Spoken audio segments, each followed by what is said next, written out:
नमस्कार। दूरदर्शन पर यह समय है डॉक्टर्स ऑनलाइन का, यानी कि डॉक्टर आपके घर तक।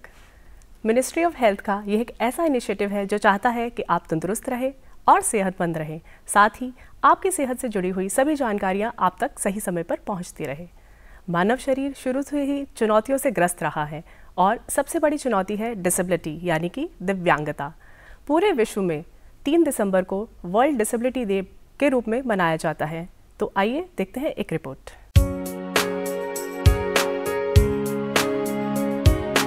पल पल आगे बढ़ने वाली जिंदगी की सबसे बड़ी खूबसूरती यही है कि ये हमें कुछ नया देखने और जानने का अवसर देती है।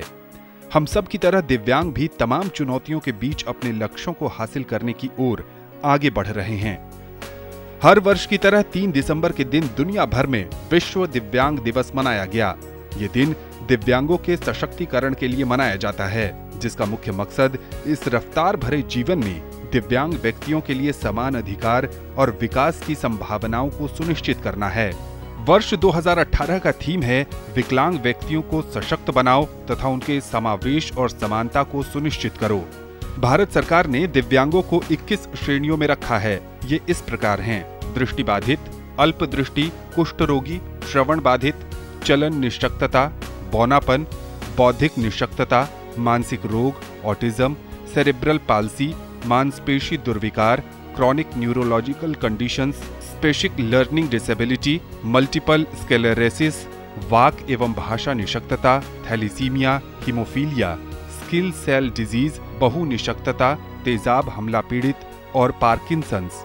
विश्व दिव्यांग दिवस को मनाने के प्रमुख लक्ष्यों की बात करें तो इनमें दिव्यांग जनों के अक्षमता के मुद्दे की ओर लोगों की जागरूकता और समझ को बढ़ाना, समाज में उनके आत्मसम्मान, लोक कल्याण और सुरक्षा की प्राप्ति के लिए दिव्यांग जनों की सहायता करना, जीवन के सभी पहलुओं में दिव्यांग जनों के सभी मुद्दे को बताना, इस बात का विश्लेषण करना कि सरकारी संगठन द्वारा सभी नियम और नियामकों का सही से पालन हो रहा है या नहीं, समाज में उनकी भूमिका को बढ़ावा देना, गरीबी हटाना, बराबरी का मौका प्रदान करना, उचित पुनर्सुधार के साथ उन्हें सहायता देना, उनके स्वास्थ्य, सेहत, शिक्षा और सामाजिक प्रतिष्ठा पर ध्यान केंद्रित करना। भारत में दिव्यांगों की सहायता करने और उन्हें विकास की मुख्य धारा से जोड़ने के लिए सरकार ने दिव्यांग योजना की पहल की है। इसके तहत सरकार उनके रोजमर्रा के जीवन को सुलभ बनाने और उनके भविष्य को उज्जवल बनाने के लिए हर संभव कोशिश कर रही है। हम सबको भी दिव्यांगों के प्रति अपने नजरिए को बदलने की जरूरत है। जितना हो सके उन्हें सहयोग और स्नेह देने की जरूरत है, जिससे वो भी खुलकर बिना किसी हीन भावना के अपना जीवन खुशहाली से जी सकें।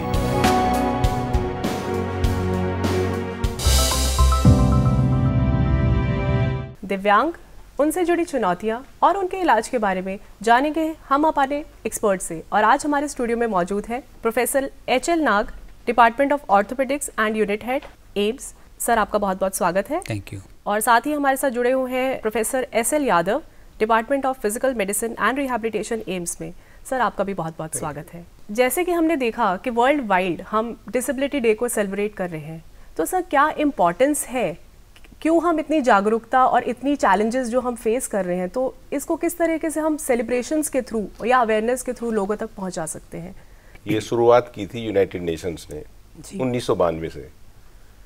इसका जो मेन एम था, promote the health of the disabled people जी, by way of empowering them, और उनको डिग्निटी से रहना सिखाना और उनको सोसाइटी में इंक्लूड करना जी। ये दिवस के जरिए ही उनको एजुकेट करके और लोगों को एजुकेट करके उनको मेन स्ट्रीम में लाया जा सकता है। ये एक मेन एम था विश्व विकलांगता दिवस मनाने का।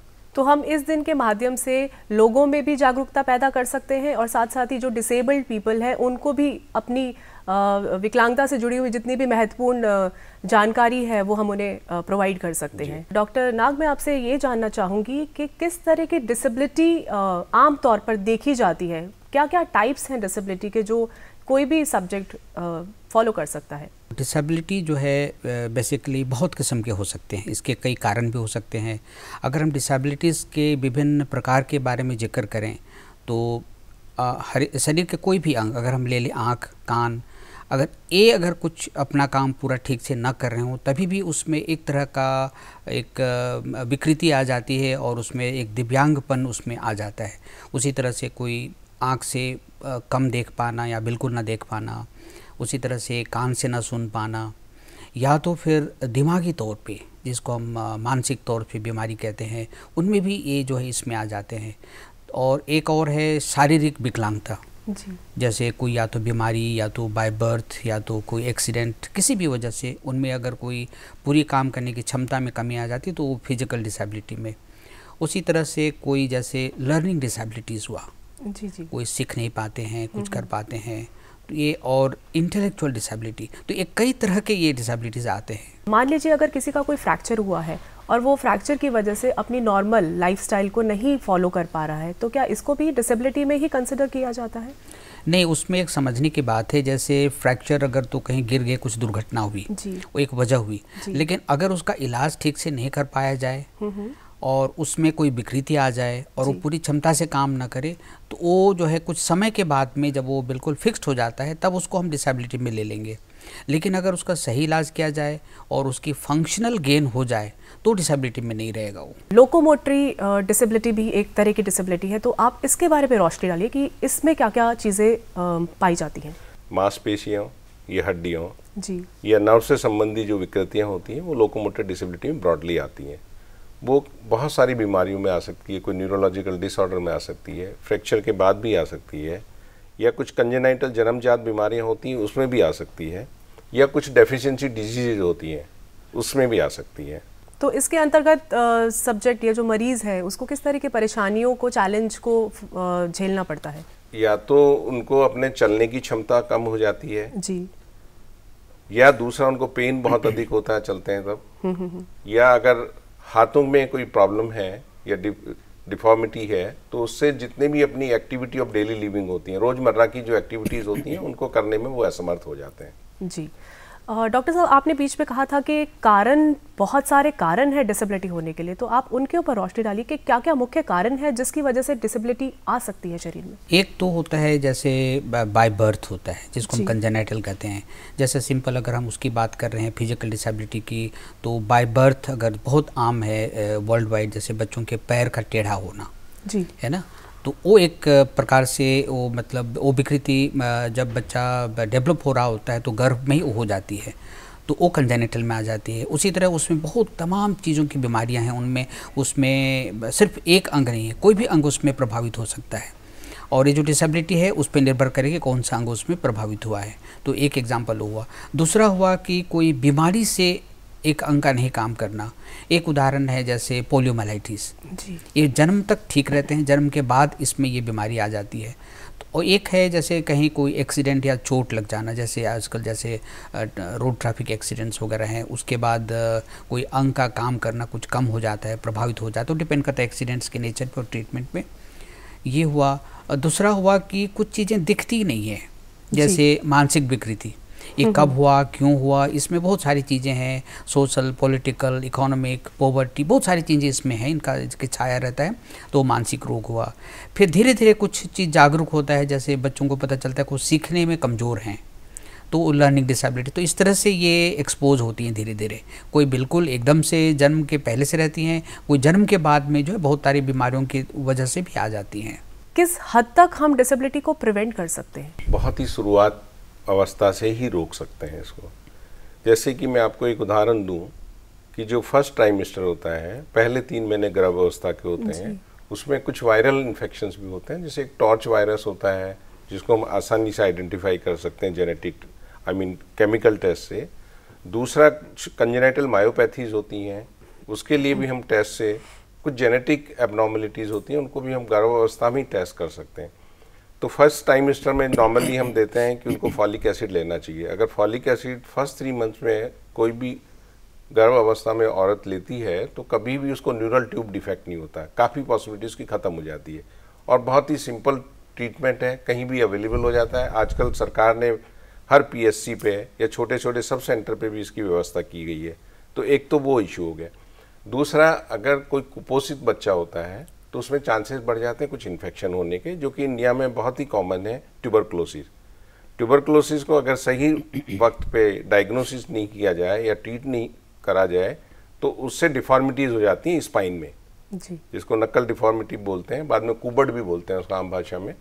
डिजास्टर्स हैं, तो डिजास्टर के लिए प्रिपेयर्डनेस अगर होती है तो अमाउंट ऑफ डिसेबिलिटी को हम काफ़ी हद तक रोक सकते हैं। दूसरा एक इशू है वायलेंस का। आजकल ह्यूमन वायलेंस बहुत ज़्यादा बढ़ रहा है।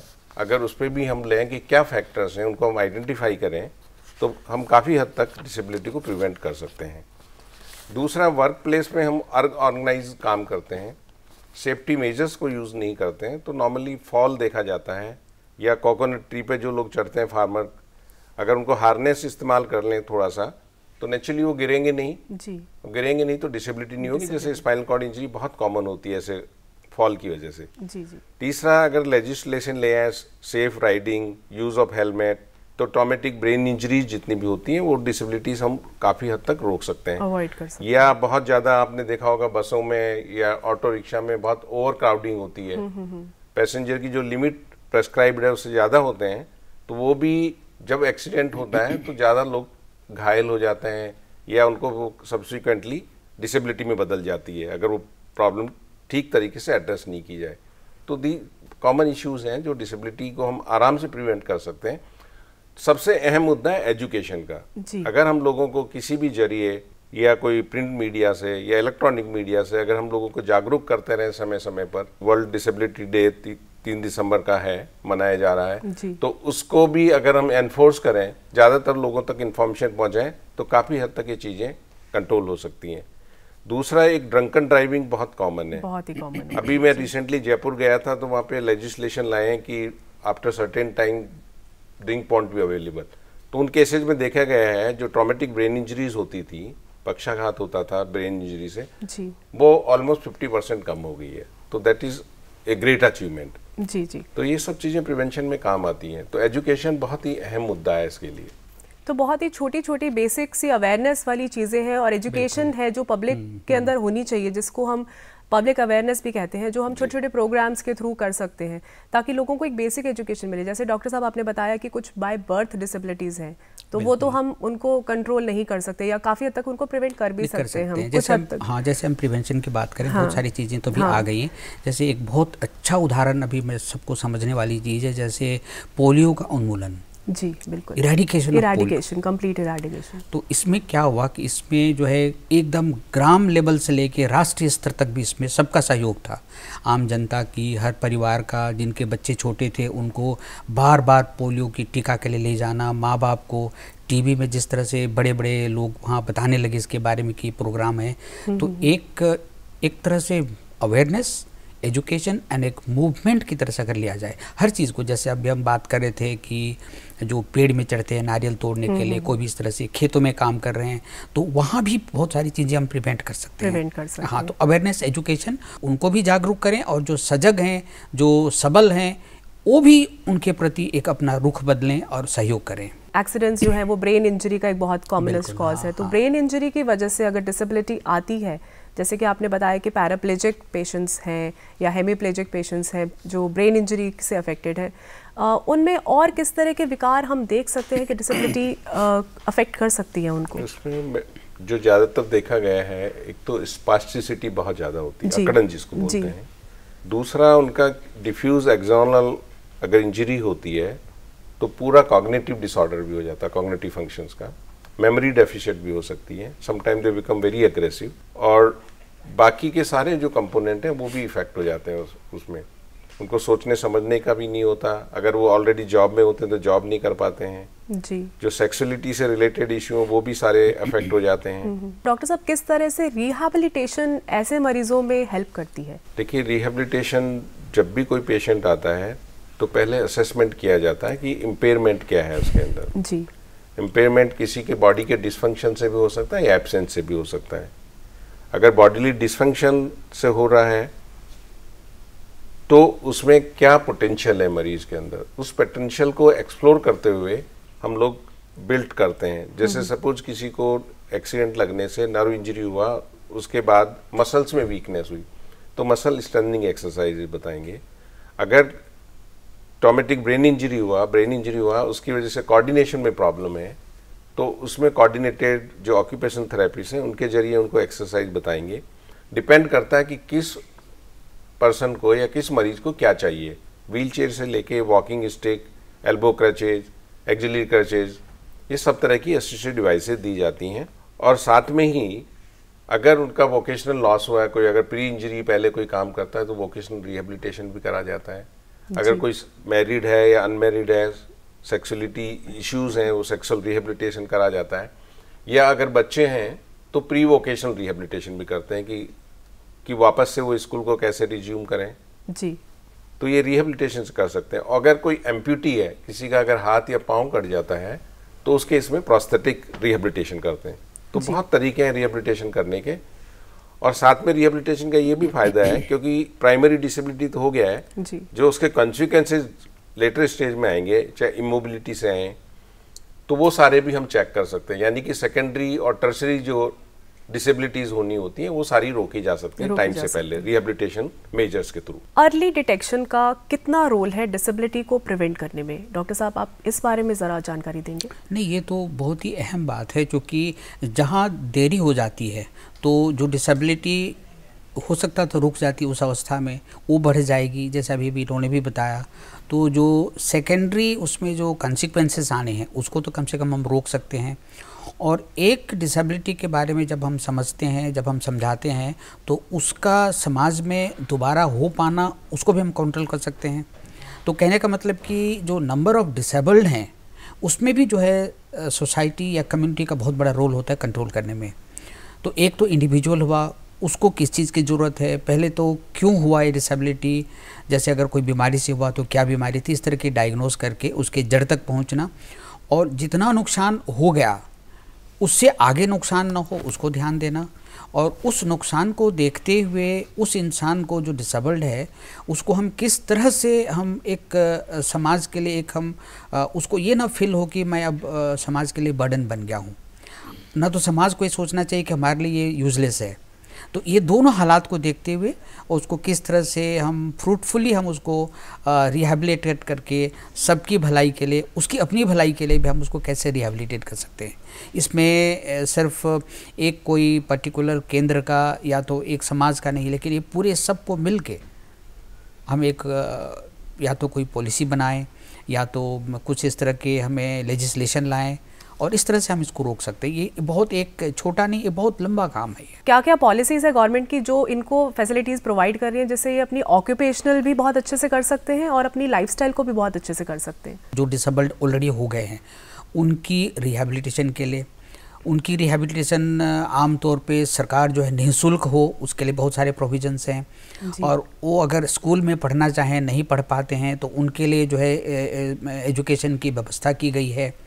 और जब वो नौकरियों में आना चाहते हैं वहाँ भी उनके लिए कुछ प्रोविजंस हैं और उनके लिए कुछ पद भी आरक्षित रहते हैं। तो तमाम चीज़ों उनकी भलाई के लिए ही बनी हुई हैं।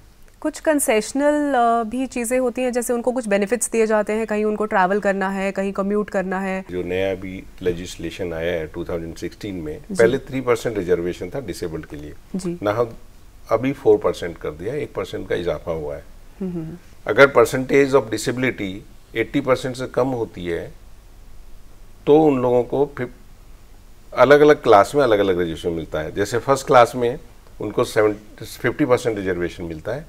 ऐसे ही अगर 80% डिसेबिलिटी है तो एयर में 50% कंसेशन मिलता है, बट डिसेबल्ड अलोन को, उसके साथ कोई अटेंडेंट अलाउड नहीं होता।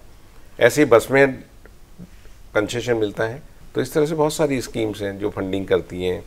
एजुकेशन में भी सीट रिजर्व्ड है, टेक्निकल एजुकेशन में भी है, मेडिसिन में भी रिजर्व्ड है उन लोगों की पोजीशन। जी जी। सर मैं और आपसे पूछना चाहूँगी, थोड़ा सा रोशनी डालिए। एक PWD एक्ट करके हमारे पास डिसेबिलिटी के लिए आया था और आई थिंक वो शायद रिवाइज्ड फॉर्म में फिर से आया है, तो थोड़ा सा उसके बारे में आप जानकारी दीजिए। PWD जो एक्ट आया इनिशियली एनेक्ट हुआ था ईयर 1995 में, और बेसिकली एम इसका ये था equal opportunities and inclusiveness of all disabled people in the country, across the country. तो अब जो नया एक्ट आया है इसमें इन्होंने 21 डिसेबिलिटीज बढ़ा दी हैं, जिसमें ऐसे एरियाज थे जो हम लोग भी प्रॉब्लम में रहते थे कि उसको डिसेबिलिटी माना जाए या नहीं माना जाए। जैसे ब्लड डिसऑर्डर्स हैं, थैलेसीमिया हो गया, हीमोफीलिया हो गया, सिकल सेल डिजीज हो गई हैं। और दूसरा अहम उन्होंने एक इंक्लूड किया है पोस्ट एसिड बर्न विक्टिम्स, जिन लोगों को ऐसे हो जाता था लेकिन वो कहीं डिसेबिलिटी कैटेगरी में नहीं कंसीडर किए जाते थे। बाकी जो उन्होंने सब क्लासीफाई किए हैं, जो मोटर डिसेबिलिटी में आती हैं, जो न्यूरोलॉजिकल डिसऑर्डर पहले मोटर डिसेबिलिटी में आती है, अब उन्होंने आइसोलेटेड कर दिए हैं उसमें। हाँ, ऑलमोस्ट 7 से हमने उसको 21 तक इंक्लूड कर दिया, इंक्लूजन क्राइटेरियाज हमने इंक्रीज कर दिए डिसेबिलिटी के। तो डॉक्टर साहब तो क्या ये इसलिए भी बहुत अच्छी चीज़ है, जैसे अभी हम डिस्कस कर रहे हैं जैसे एसिड बर्न। जी। ऐसा नहीं कि एसिड बर्न पहले नहीं होता था, तो इसमें एक मुहिम चली, इसमें एक मूवमेंट बना, इसमें कानून बनी, अब उनको फ़ायदा मिलने लगा है। तो यही एक उदाहरण भी है कि कैसे हम उस दायरे को बढ़ा सकते हैं कि किसको हम डिसेबल्ड कहें ना कहें, और इसमें कोई भी वर्ग या तो किसी भी प्रकार की डिसेबिलिटी जिसको हो जाती है उसको बहुत कष्ट देता है। तो इसी को हम कितना जागरूक हैं, जो सबल हैं उनके लिए भी और जो है अफेक्टेड उनके लिए तो है ही है। तो यही पूरी सबकी एक रिस्पॉन्सिबिलिटी बनती है। डिसेबल्ड जो पीपल होते हैं आमतौर पे बाकी पब्लिक की उनके साथ इतनी सपोर्ट नहीं रहता है। मैं ये तो नहीं कहूँगी कि सहानुभूति, लेकिन एक सपोर्ट जो उनको देना चाहिए, बेसिक सपोर्ट एक पब्लिक को मिलना चाहिए, घर वालों को देना चाहिए, एक वर्क प्लेस पे देना चाहिए। लोग शायद उतना सपोर्ट उन्हें नहीं देते हैं, तो कहीं ना कहीं वो अपने विकार, इस कमी की वजह से घर में ही अपने आप को सीमित कर लेते हैं, बाहर नहीं आना चाहते हैं। नहीं, आपने बिल्कुल सही कहा। मैं एक एग्जांपल आपको देता हूँ। जैसे हम लोगों को पता है, हम लोग सब जानते हैं कुष्ठ रोग जी। तो बहुत साल मैंने पहले की वाली चीज़ मैं बता रहा हूँ, जब कुष्ठ रोग होता था, लोग में अवेयरनेस नहीं थी, तो उसको अपने ही घर वाले अलग कर देते थे। उसका बर्तन नहीं छूते थे, उसका कपड़े को नहीं टच होने देते थे। तो एक भ्रांति थी कि वो हमें फैल जाएगा छूने से। तो अब ख़त्म हुई, उनको बहुत अच्छी तरह से रिहेबिलिटेट किया गया और वो उनको ट्रीट करके काफ़ी जो अगला नुकसान जो होने वाला है उसको रोका जा सकता है। तो अभी ये उतना स्टिग्मा अभी नहीं है कुष्ठ रोग के साथ में। इसी तरह करके क्षय रोग के साथ था।